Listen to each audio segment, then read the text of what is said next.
Samantha हमेशा सोचती थी कि उसके परिवार का घर साधारण था, कुछ खास नहीं। एक शांत पड़ोस में स्थित यह एक आरामदायक 2 मंजिला घर था, जिसमें एक सफेद बाड़ और एक अच्छी तरह से बनाए रखा बगीचा था।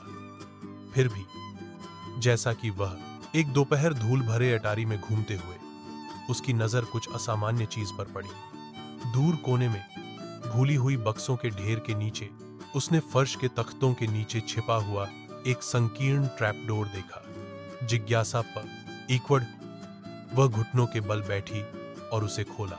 नीचे स्थित छोटा सीढ़ीदार मार्ग एक धुंधले बासी सुरंग की ओर जाता था। दीवारें पत्थर से बनी थीं और एक हल्की ठंडी हवा अंदर से फुसफुसाती हुई प्रतीत होती थी।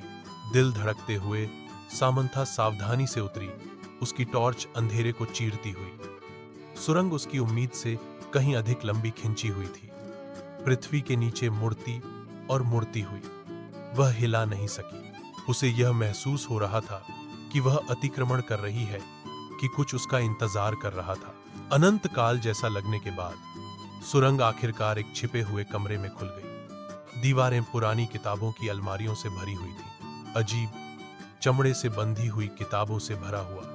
कमरे के केंद्र में एक पुराना डेस्क धूल भरे कागजात और पत्रिकाओं से घिरा हुआ था। जैसे ही सामंथा दस्तावेजों को पढ़ रही थी, उसके हाथ कांप रहे थे। रिकॉर्ड डीएस ने वर्जित अनुष्ठानों और गुप्त समाजों की बात की। उसके परिवार का नाम बार बार उल्लेख किया गया। जितना अधिक उसने पढ़ा, उतना ही अधिक उसे एहसास हुआ कि उसके परिवार का इतिहास गहरे रहस्यों से जुड़ा था। रहस्य टीएस दफन रहने के लिए था।